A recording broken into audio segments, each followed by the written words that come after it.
In this episode, I'm going to talk about Hinduism. Hinduism is one of the great religions. By great, we really mean Christianity, Islam, Buddhism, and Hinduism. Really, in terms of the amount of people that follow these religions. So they're great as in big and broad and have a big appeal. Hinduism is older than Christianity, it is older than Islam, and it has its origins even older than Buddhism. Its original makeup, it's extremely old. So out of these four great religions, Hinduism has its roots in being the oldest. And there are more Hindus in the world than any other religion. Now, other religions will include paganism, Sikhism, Taoism, if you want, and so forth. But Hinduism is one of the as I've said, the major religions. It isn't easy to understand at first. In this podcast, I'm going to share with you some of the main ideas of Hinduism to give you an idea of the concept of what Hinduism is. I mean, in my podcasts, I do try to go through ideas and concepts rather than to entertain you. I don't cut and crop my podcasts. They flow because I don't believe in chopping, charting. Either it's there or it's not. So let's look at what do we mean by Hinduism. You think of India, the continent of India, Nepal, India.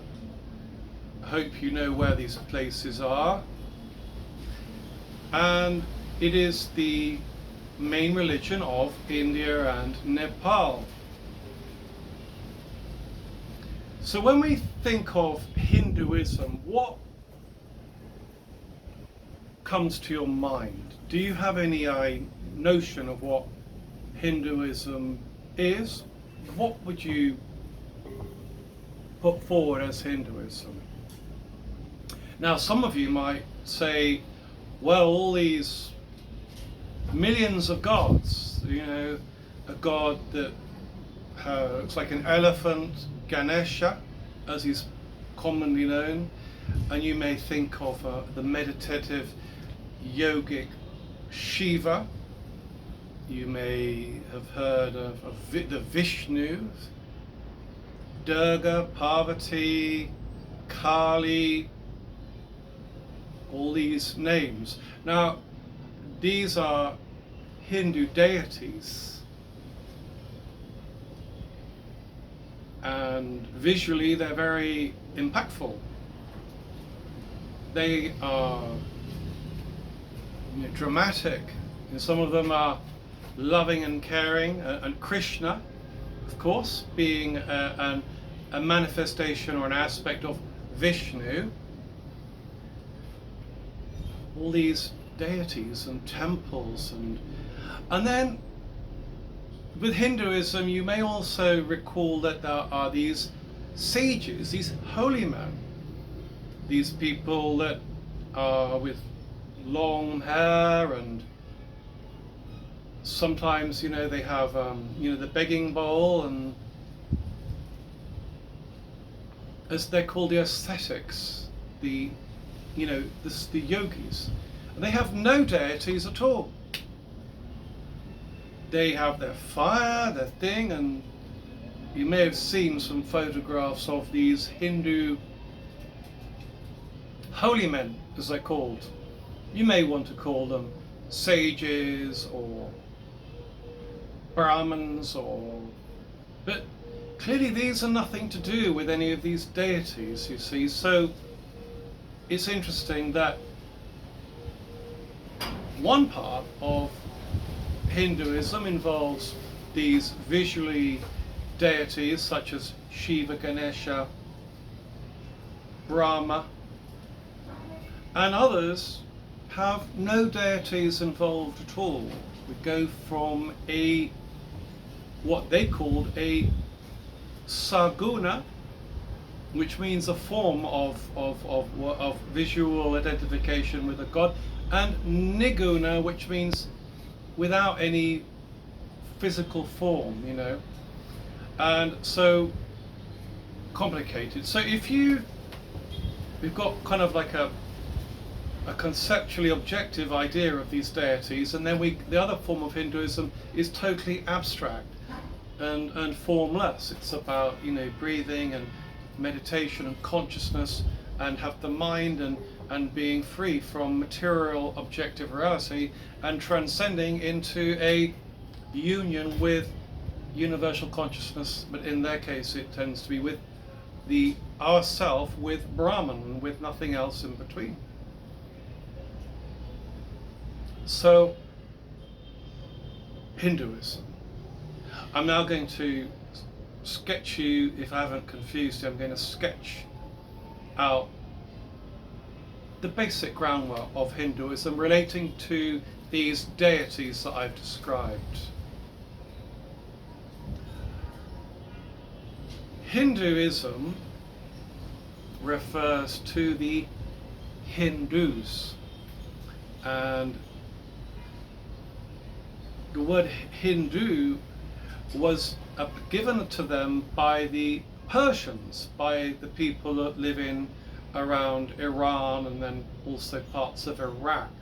The people that lived over other side of Asia were kind of unknown, and they were a different type of people, and they said they are called Hindus. Now why?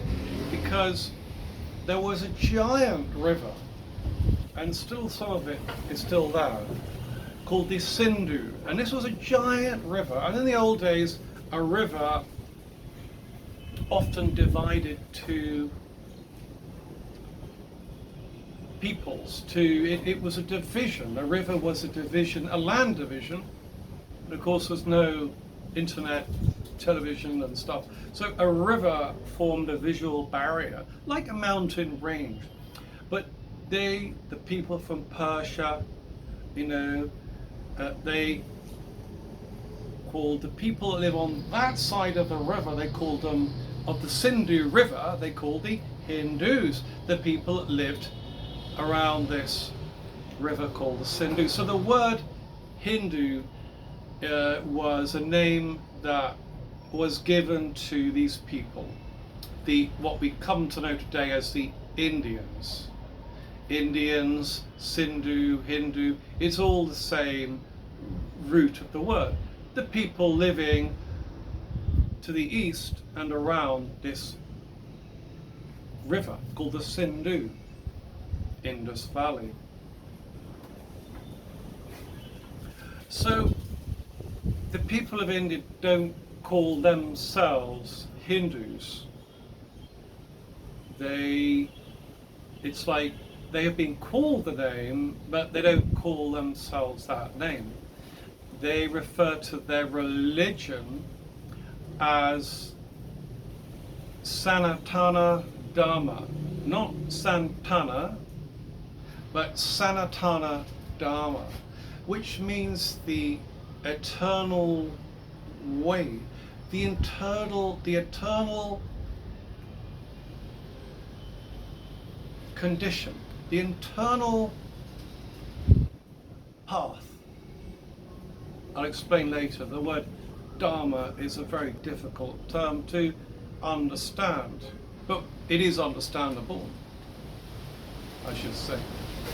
So the Hindus don't call themselves Hindus, they refer, or their Hinduism, they refer to Hinduism as Sanatana Dharma, the eternal route, the eternal way.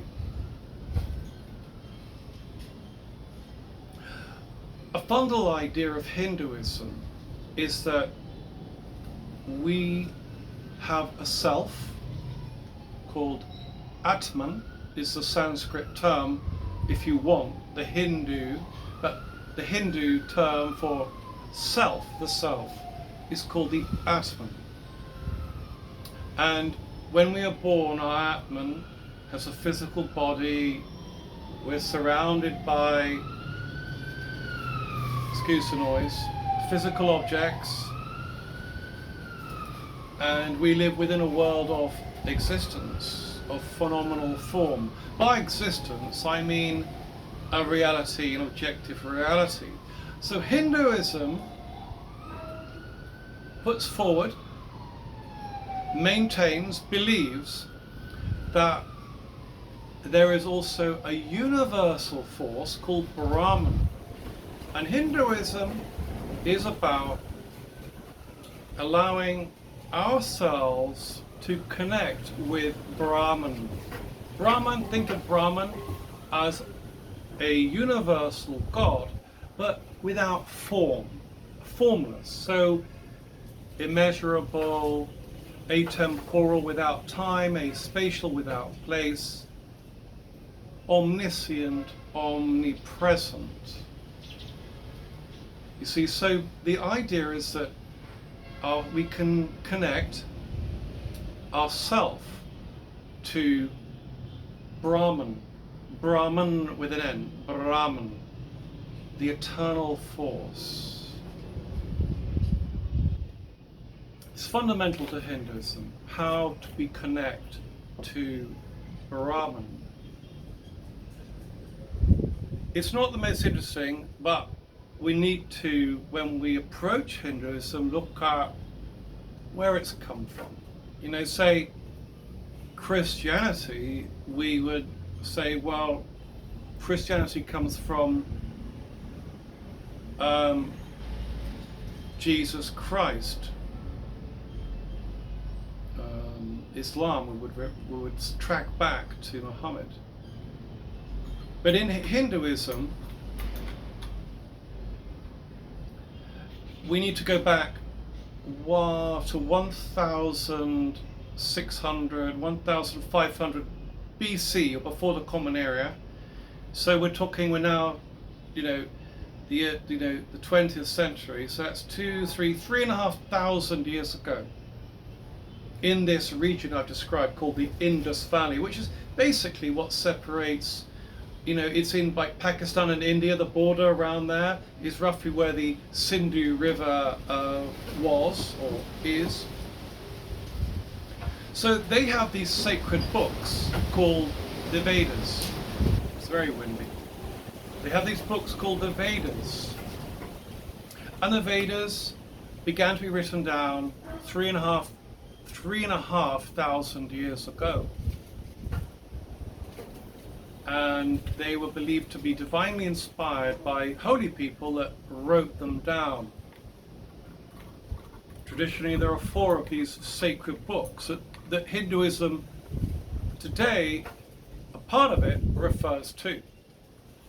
So we have the Bible, you have the Quran, you have the Torah, you have a book, okay? So a lot of religions glean or refer or relate to a source, a book. So originally Hinduism had these books called the Vedas, and the Vedas were all about how that ourself, we can communicate to connect to Brahman, the universal, omniscient, omnipresent, all-knowing, all super consciousness, pure light, whatever you like.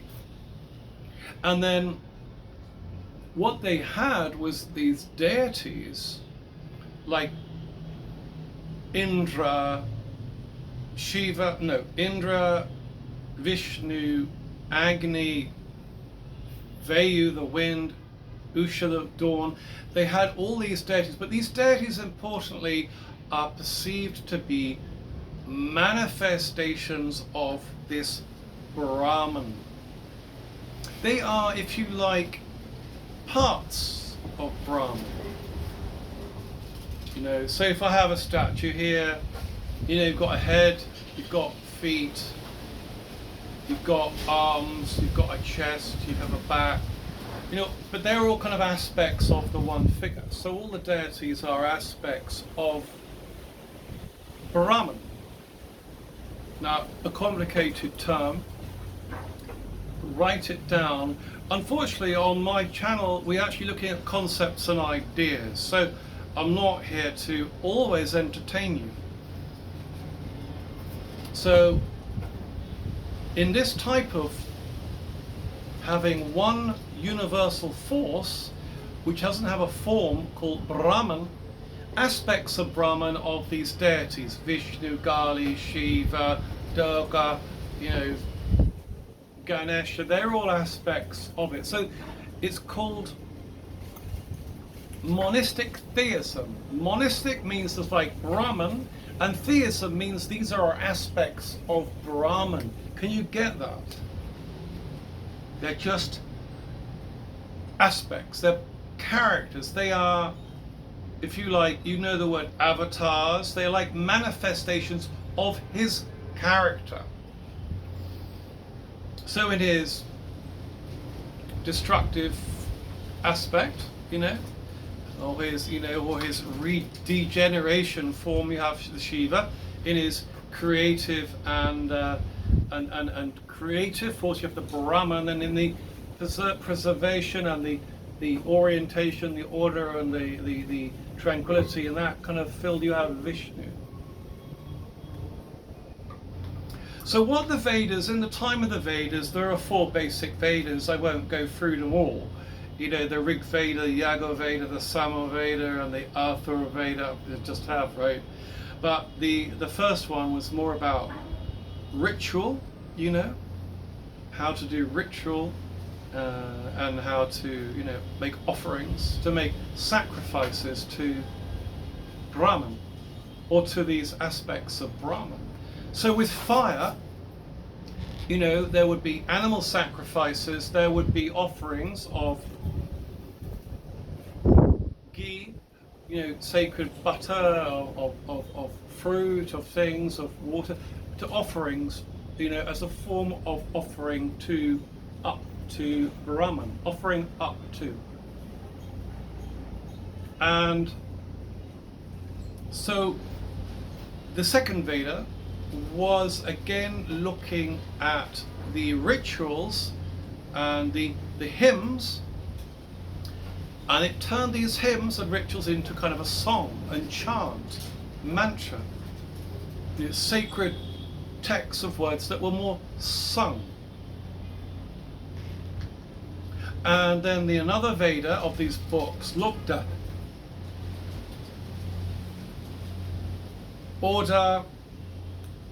ordering of the rituals and magic and mysteries, and then so we have ritual activity and how things should be done on the making a sacrifice, and then you have a section of hymns where hymns are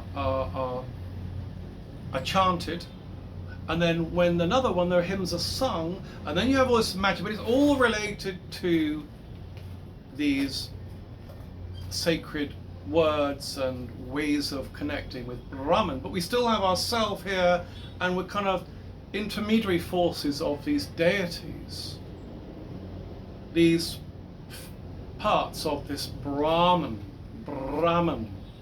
It's a beautiful word.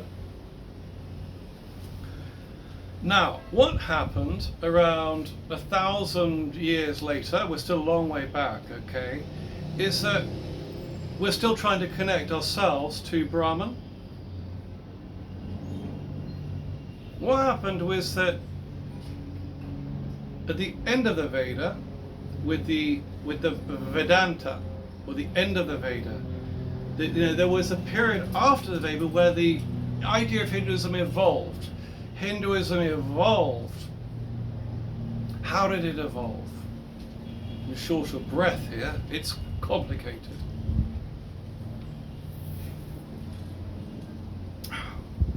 It evolved in this way. Is that the text after the Veda looked at making these rituals and these chants and things available outside the priests, if you like, the Brahmins.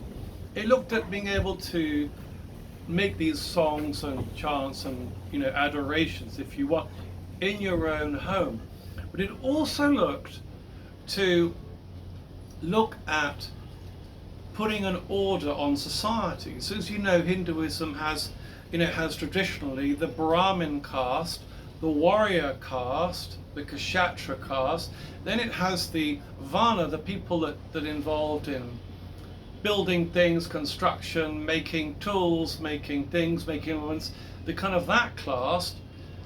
And then there's also an untouchable caste. So they believed that when you were born, where you were born, the family you were born, it's your duty to stick to that job. So if your family were making pots, for example, or pans and pots, when you were born there, you are supposed to continue to make pots and pans. If your family in the same caste was making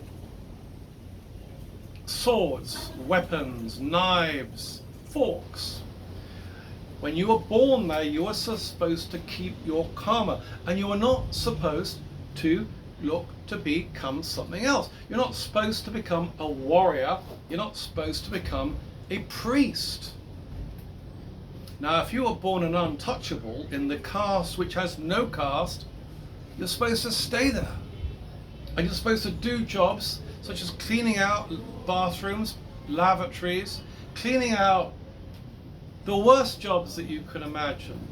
There was the untouchable caste. So this was very much about keeping the order. And in Hinduism, the word dharma means an order. And so the religion encoded this order. And this was after we have these old texts, writings, Rig Veda, Atha Veda, the Vedas. You see, then we go into the hymns and the chants, but then also after that we have then literature and writings about how society can keep its order. But it's the problem is if you're born into an untouchable low caste, you're supposed to say that. It's your duty to not try to become a better person. It's your duty not to try to better yourself in terms of, say, if you were making swords and knives and what have you, you're supposed not then to aspire to be a warrior fighting with those swords and those things and all the social advantages that go with being a warrior, a soldier. It's very much a rigid, and today it's still rigid. Now, this part is called the Purva Mimamsa. The Purva Mimamsa. Purva means old or past, and Mimamsa means reflection. So these are reflections on the old Rig Vedas, but now we're talking about a more open society where to even if this applies today, where people are supposed to stay in your caste. It's your duty to do this. Now,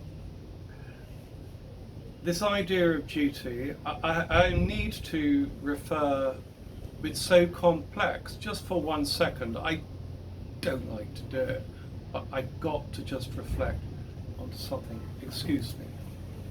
I kind of know this, but okay, it's just one thing here. Where is it? Yeah. we have, it's the Purusha Chatushtaya, and this is the basic code, and this is a code of Hinduism today.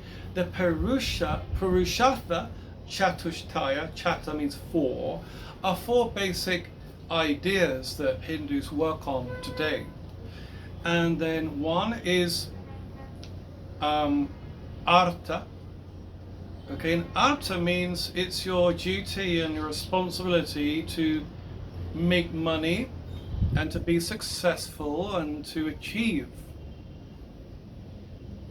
The second of these is Kama, which means to love, to desire, to want, to enjoy. Kama. You may have heard of the Kama Sutra, but Kama as in of love and to enjoy. The other principle is Satya, to speak the truth, to be truthful, to be virtuous, to be kind of righteous. And then the fourth of these basic pillars is Dharma. It means to follow your obligation to the order. So that goes back to caste. So you see this idea of where you're born, it's your it's your fate.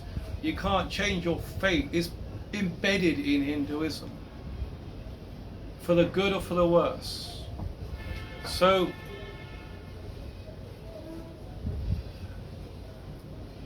the whole point of this is that you will, I'll shut this now, the whole point of that is that you will look to attain moksha. So if you follow your duty, if you are loving and and love and you also actualize and do things, you can become free. Free by doing your duty, free by celebrating and worshipping a god, worshipping one of these deities. Okay? Now, so in society, in Hinduism today, we have so much. We hear about caste. Well, caste. Come on, caste. But I've been to India and I lived in Nepal, and I know that it exists today. So, even today, if you were born of the kshatriya, like the warrior kind of elite, kind of upper elite group of people, they look down on people that are just making things. Or even worse, someone that's just not even in the mind, that is cleaning things, sweeping up, tidying up, working on the funeral pyres. So they look down, and even society in India and Nepal is very hierarchical. It's rigid because of Hinduism, because of their belief that it's their duty to stick to what they're born into. Some of you might find that difficult to accept, but it's true. Now, what happened is that this is all part of what's called the Purushartha Chatushtaya, four basic pillars of Hinduism today. And what happened is that in Vedanta, after the Vedas, the end or the out of it, what happened is they started to develop this idea of one's self, one's being. Not so much in rituals, order, and sacrifice, and how to do a puja is like a sacrifice, okay? So how to make the fire, how to do the thing, how to pronounce the hymns, the songs, the sacred chants and things to connect to the universal energy, which is not bad. But after that it evolved. It went through an evolution into people coming up, and this is called the another Chatushtaya. This is called the, okay, they come up with the idea of Antara Chatushtaya. And this is to do with, I'm going to have to look about, but before I look at my cheating book, we're looking at ideas of the mind, manas. We're looking at consciousness, sita. We're looking at qualities such as truth. And we're looking at mind, consciousness, our perception in relation to the physical world.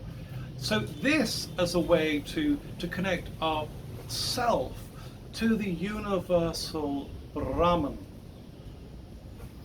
In Christianity, this is called henosis, which is where we try to connect ourself and know the divine, Elohim, El Shaddai, Elyon, God. Some may call him Yehovah.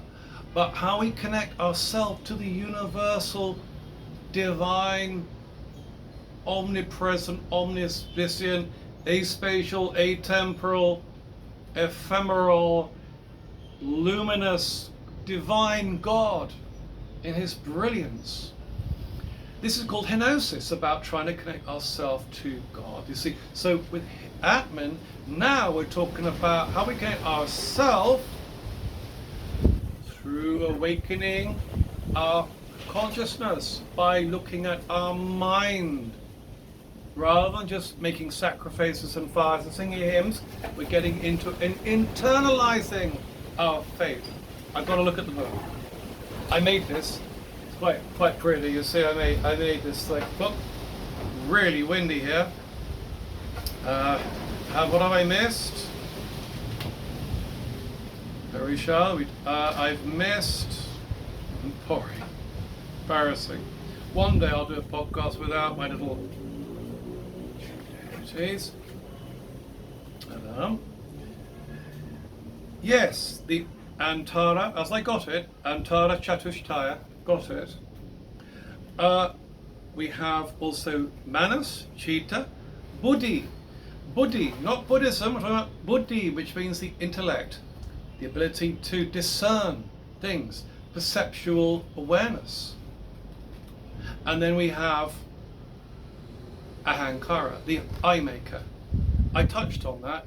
Ahankara is how we form the identity of ourself, our desires, our belief that the physical world around us is reality and there's nothing beyond what we can physically see and engage.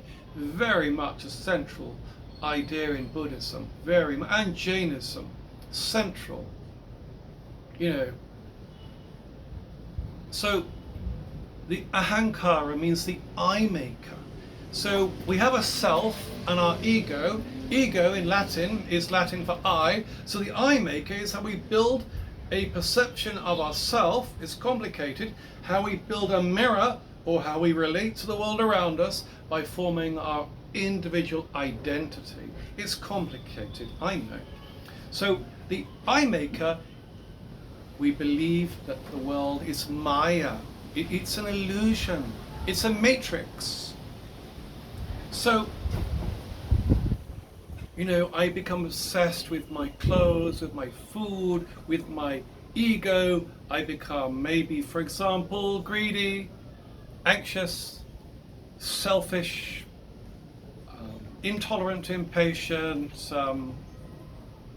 and all these can be, like, for example, greed, release of material greed, selfishness again, intolerance people view, because my ego, my I-ness, is become so, I'm so fixated with my I-ness that I become intolerant of other people's views. But when I talk about my view, I'm talking about just the perception of the reality, because my view of things is my perception of the world with which I inhabit, with which you inhabit, with which we inhabit, and beyond the you and the we and the I, which one inhabits. So this way of thinking, we've now evolved from, you remember, backtrack, the initial rituals, animal sacrifices, chanting of mantras, and looking at how to sing and celebrate songs, and needing a Brahmin, an official priest, to intercede for our behalf and do the things, and we would say thank you, and we give him some money, and then he would be our source, enable us to connect through these offerings to the universal forces and Brahman. So what happened at the end of the Vedas, it get more personalized into how these rules of behavior and code, and that became these strict system of castes, of order, and also it became philosophizing about the rituals. But then it evolved into that maybe an individual, maybe I, you, one, we can individually connect to the universal Brahman. So this is why the Vedanta, which it's called, which Veda is Vedanta, Veda, Anta means end. So after their holy